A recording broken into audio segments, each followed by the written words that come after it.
Hi dear friend, already gives the information about all vouchers. That is the accounting voucher, contra voucher, receipt voucher, payment voucher, journal voucher, sales voucher, purchase voucher. What are the needed information and how to input these vouchers? And it's a return voucher, sales returns, purchase returns, debit note, sales return, credit note. ഇത്രയും vouchers accounting വൗച്ചേഴ്സിൻ്റെ inputting system നമ്മൾ ഓരോ വീഡിയോകളിലായിട്ട് explain ചെയ്തിട്ടുണ്ട്. നിങ്ങൾ മനസ്സിലാക്കിയെന്ന് കരുതുന്നു. ഇനി അതിൻ്റെ related ആയിട്ടുള്ള റിപ്പോർട്ടുകൾ എടുക്കണം.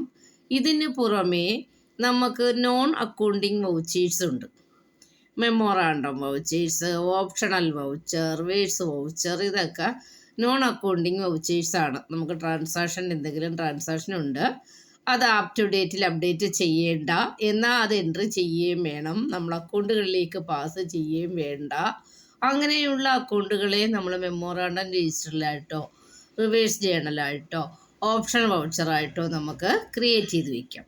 ആ വൗച്ചറുകളുടെ ക്ലാസ് അടുത്ത ഒരു വീഡിയോയിലിട്ട് ഞാൻ നിങ്ങൾക്ക് പ്രാക്ടിക്കൽ വേ ആയി നൽകുന്നതായിരിക്കും. നെക്സ്റ്റ് ഇവിടെ നിങ്ങൾക്ക് കീ ബട്ടൺ ഏരിയയിൽ കാണാം കോൺട്രാ വൗച്ചർ നമ്മൾ പഠിച്ചു.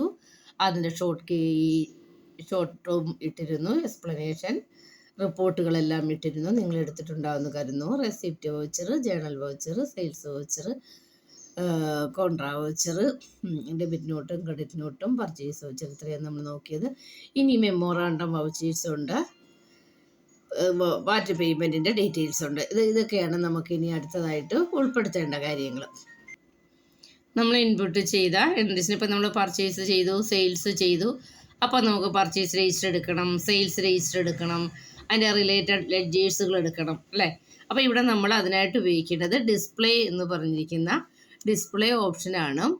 ഇവിടെ നമുക്കൊരു ബട്ടൺ കാണാം, ഡിസ്പ്ലേ എന്നുള്ള ഇതാണ് ഡിസ്പ്ലേ. അപ്പോൾ ഡിസ്പ്ലേ കൊടുത്തു കഴിഞ്ഞാൽ നമുക്ക് അതിനകത്ത് ട്രയൽ ബാലൻസ് കിട്ടും. എല്ലാ ഡേ ബുക്കും ഡേ ബൈ എടുക്കാൻ നമ്മൾ എൻട്രി പാസ് ചെയ്ത് കഴിഞ്ഞാൽ നിങ്ങളെടുത്ത് ചെക്ക് ചെയ്യേണ്ടതാണ് ഡേ ബുക്ക്. അപ്പം ഡിസ്പ്ലേ മെനുവിനകത്താണ് ട്രയൽ ബാലൻസ് മുതൽ ഡേ ബുക്ക് മുതൽ ട്രയൽ ബാലൻസ് വരെയുള്ള എല്ലാ റിപ്പോർട്ടും കിട്ടുന്നത്. അപ്പോൾ ഇവിടെ അക്കൗണ്ട് ബുക്സുകൾ, സ്റ്റേറ്റ്മെൻറ്റ് ഓഫ് അക്കൗണ്ട്സ് വേണേൽ അതിനകത്ത് വരാം. ഇൻവെൻട്രി ബുക്സ്, നമ്മൾ സ്റ്റോക്ക് ഐറ്റം ബേസ് റിപ്പോർട്ടുകളെല്ലാം കിട്ടാൻ ഇൻവെൻട്രി ബുക്കിനകത്ത് വെക്കണം. സ്റ്റേറ്റ്മെൻറ്റ് ഓഫ് ഇൻവെൻട്രി ഉണ്ട്. പിന്നെ ക്യാഷ് ഫണ്ട് ഫ്ലോ റിപ്പോർട്ട് ഇവിടെ കിട്ടും, റെസിപ്റ്റ് ആൻഡ് പേയ്മെൻറ്റ് റിപ്പോർട്ട് ഇവിടെ കിട്ടും. പിന്നെ അതല്ല നമ്മൾ ക്രിയേറ്റ് ചെയ്ത എല്ലാ അക്കൗണ്ടുകളുടെയും ലിസ്റ്റ് ഓഫ് അക്കൗണ്ട്സ് ആണ് ലിസ്റ്റ് ഓഫ് അക്കൗണ്ടിനകത്ത് വരുന്ന എല്ലാ ലെഡ്ജറുകളും, ഗ്രൂപ്പും സബ് ലെഡ്ജറും അനുസരിച്ച് നമുക്ക് ഇങ്ങനെ റിപ്പോർട്ടുകൾ കിട്ടും. കണ്ടോ, ഡ്യൂട്ടീസ് ആൻഡ് ഡാറ്റീസിനകത്ത് വന്നിരിക്കുന്നത്, സൺഡേ ഡേറ്റേഴ്സിൻ്റെ കീഴിൽ നമ്മൾ ക്രിയേറ്റ് ചെയ്ത അക്കൗണ്ട് വരുന്നത്, ബാങ്ക് അക്കൗണ്ടിൻ്റെ കീഴിൽ വരുന്നത്. ഇവിടെ നമുക്ക് ലെഡ്ജേഴ്സിൻ്റെ സ്ട്രക്ചർ കിട്ടും, നമ്മൾ ഏത് അക്കൗണ്ടിൻ്റെ കീഴിലാണ് സബ് ലെഡ്ജറുകളും ക്രിയേറ്റ് ചെയ്തിട്ടേക്കുന്നതെന്ന്. അപ്പോൾ ഇതിനകത്ത് നമുക്ക് നോക്കിയോ തിരുത്തിയോ എഡിറ്റ് ചെയ്യുകയോ ഒക്കെ ഗ്രൂപ്പ് മാറ്റാൻ പറ്റും. അപ്പോൾ ഇവിടെ നമുക്ക് അത് തന്നെ എക്സെപ്ഷൻ റിപ്പോർട്ട് ചെയ്ത് മെമ്മോറാണ്ടം വൗച്ചേഴ്സിൻ്റെയൊക്കെ റിപ്പോർട്ടുകൾ കിട്ടുന്നതാണ് എക്സെപ്ഷൻ കേസ്. ഓപ്ഷണൽ വൗച്ചേഴ്സ് കിട്ടും, എൻട്രീസ് അവിടെ കിട്ടും. അപ്പോൾ ഇവിടെ നമുക്ക് വേണ്ടതാണ് ഫസ്റ്റ് നമുക്ക് ഡേ ബുക്ക് എടുത്ത് നോക്കാം, ഓരോ ദിവസത്തെയും ഡേ ബുക്ക് ഇവിടുന്ന് എടുക്കാം. അത് കഴിഞ്ഞിട്ട് നമുക്ക് അക്കൗണ്ട് ബുക്കിൽ എടുത്ത് നോക്കിയാൽ വീണ്ടും അതിനകത്ത് ക്യാഷ് ബുക്ക്, ബാങ്ക് ബുക്ക് അല്ലേ, ഗ്രൂപ്പ് സമ്മറി, ലെഡ്ജേഴ്സ് ഉണ്ട്. നമ്മൾ ക്രിയേറ്റ് ചെയ്ത ഇൻഡിവിജ്വൽ ഓരോ ലെഡ്ജേഴ്സ്, ബാങ്ക് അക്കൗണ്ടിൻ്റെ ഓരോ ലെഡ്ജറും കൂടെ കാണുന്നുണ്ട്. അപ്പോൾ നമ്മൾ ക്രിയേറ്റ് ചെയ്തപ്പോൾ ഏതെങ്കിലും ഒരു ലെഡ്ജർ എടുത്ത് നോക്കണമെന്നുണ്ടെങ്കിൽ നമുക്ക് അതിനകത്ത് വെച്ച് എൻ്റർ അടിച്ച് കഴിഞ്ഞാൽ അതിൻ്റെ ഡെയിലി ട്രാൻസാക്ഷൻ ഇവിടെ നമുക്ക് മന്ത്ലി ബേസിലുള്ള റിപ്പോർട്ട് മൊത്തവും കിട്ടും. ഓരോ ഇതിലായിട്ട് എത്ര എൻട്രി ചെയ്തു ഏതൊക്കെയാണെന്ന് അതിനകത്ത് നിന്ന് എൻ്റർ അടിച്ചാൽ നമുക്ക് നേരെ വൗച്ചറിലേക്ക് വരെ പോകാൻ പറ്റും. അപ്പോൾ ഇവിടെ നമുക്ക് ഓരോ ലെഡ്ജർ ബേസ് നിങ്ങൾക്ക് ആവശ്യമുള്ള ഇവിടെ നിന്ന് ഡിസ്പ്ലേ ചെയ്യാം. ഗ്രൂപ്പ് ബേസാണ് ഇവിടെ നിന്ന് എടുക്കാം. ഇവിടെ നമുക്ക് ഗ്രൂപ്പാണ് കിട്ടുന്ന, ബാങ്ക് അക്കൗണ്ടിൻ്റെ ഗ്രൂപ്പ് എടുത്ത് കഴിയുമ്പോൾ തന്നെ നമുക്ക് ഏതൊക്കെ ബാങ്ക് ഉണ്ടോ ആ ബാങ്ക് അവിടെ കിട്ടും. അതിനകത്ത് ഇൻപുട്ട് ചെയ്ത് എൻ്റർ ചെയ്ത് കഴിഞ്ഞാൽ നമുക്ക് അതിൻ്റെ ലെഡ്ജേഴ്സ് കിട്ടും. അപ്പോൾ ഇങ്ങനെ അക്കൗണ്ട് ബോക്സിനകത്ത് നിന്ന് cash, ledger, group account, group vouchers, sales രജിസ്റ്ററും പർച്ചേസ് രജിസ്റ്ററും. അപ്പോൾ ഇവിടെ നമുക്ക് ആവശ്യമായുള്ള റിപ്പോർട്ടാണ് മെയിനായിട്ട് സെയിൽസ് രജിസ്റ്റർ.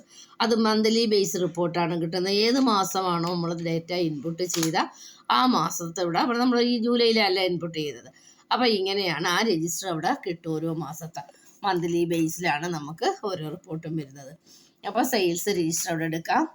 അത് രജിസ്റ്റർ മന്ത്ലി രജിസ്റ്ററാണ്. പർച്ചേസ് രജിസ്റ്ററും അതുപോലെ മന്ത്ലി ബേസ് രജിസ്റ്റർ കിട്ടും. നമ്മൾ ഇൻപുട്ട് ചെയ്ത എൻട്രീസ് ഏതൊക്കെ മാസം ഏതൊക്കെ ഇൻപുട്ടുകൾ ചെയ്തിട്ടുണ്ടോ ആ എൻട്രീസ് അവിടെ നമുക്ക് കിട്ടും.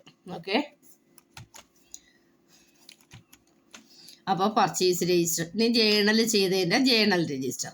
അപ്പോൾ നമുക്ക് പർച്ചേസ് രജിസ്റ്ററും സെയിൽസ് രജിസ്റ്ററും ജേണൽ രജിസ്റ്ററും ഗ്രൂപ്പ് ലെഡ്ജേഴ്സും ക്യാഷ് ബാങ്ക് ബുക്കും എല്ലാം ഉള്ള സബ്സിഡിയറി ബുക്കുകളെല്ലാം നമുക്ക് ഇവിടെ gateway of Tally display മെനുവിനകത്ത് അക്കൗണ്ട് ബോക്സിലേക്ക് കിട്ടും അല്ലേ. ഇതെടുത്ത് നോക്കി പിന്നെ നമുക്ക് അതിൻ്റെ സ്റ്റേറ്റ്മെൻറ്റും അക്കൗണ്ട് ഇൻവെൻട്രി ബുക്സ് ഓരോ ഐറ്റവും അതിനകത്തുള്ള സ്റ്റോക്ക് ഗ്രൂപ്പ് ഐറ്റം പിന്നെ ഓർഡർ അടിച്ചിട്ടുണ്ട്, സെയിൽസ് ഓർഡറും പർച്ചേസ് ഓർഡറും അടിക്കാം, സ്റ്റോക്ക് ട്രാൻസ്ഫർ, ഫിസിക്കൽ സ്റ്റോക്ക്, ഇതൊന്നും നമ്മൾ എൻട്രി പറഞ്ഞു തന്നില്ല. ഓർഡർ എടുക്കുന്നതും അടുത്ത വീഡിയോയിൽ ഇടാം. ഓക്കെ, അപ്പോൾ ഇവിടെ നമ്മൾ അതെല്ലാം കഴിഞ്ഞാൽ നമുക്ക് നേരെ ട്രയൽ ബാലൻസിൽ പോകാം. ഡേ ബുക്ക് കഴിഞ്ഞു, അക്കൗണ്ട് ബുക്ക് കഴിഞ്ഞു, ലെഡ്ജർ കഴിഞ്ഞു, സബ്സിഡിയറി ബുക്കുകൾ എടുത്ത് ലെഡ്ജർ ട്രയൽ ബാലൻസ് എടുത്ത് നോക്കാം. ഓൾട്ട് F1 കൊടുത്താൽ നിങ്ങൾക്ക് ഡീറ്റെയിൽസ് റിപ്പോർട്ട് ഇവിടെ കിട്ടും.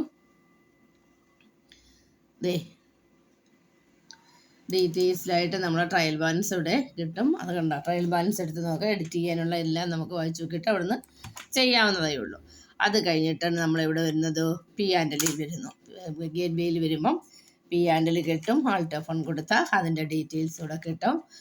നമ്മൾ ചെയ്തിട്ടുള്ള റിട്ടേൺസ് ചെയ്തതും പർച്ചേസ് ചെയ്ത് സെയിൽസ് ചെയ്തതും എല്ലാം ഇവിടെ വന്നിട്ടുണ്ട്. ഓക്കെ, അത് കഴിഞ്ഞിട്ട് നമുക്ക് എന്താ വേണ്ടുന്നത്? Balance sheet.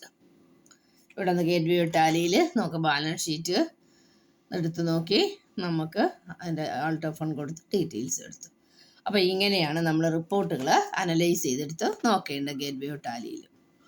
ഓക്കെ, ഇനി നമുക്ക് അക്കൗണ്ടിങ് വൗച്ചേഴ്സിൻ്റെ ഓപ്ഷണൽ വൗച്ചേഴ്സ് ഇവിടെ എടുക്കണം. പിന്നെ പർച്ചേസ് ഓർഡറും സെയിൽസ് ഓർഡറും എങ്ങനെയാണ് എടുക്കേണ്ടതെന്ന് എടുക്കണം. അത് ഓർഡർ വൗച്ചേഴ്സ് ഉണ്ട്, അതും സെറ്റ് ചെയ്തിട്ട് നമുക്ക് ചെയ്യുന്നതായിട്ട് നെക്സ്റ്റ് വീഡിയോ ഉൾപ്പെടുത്താം. Okay, thank you, by.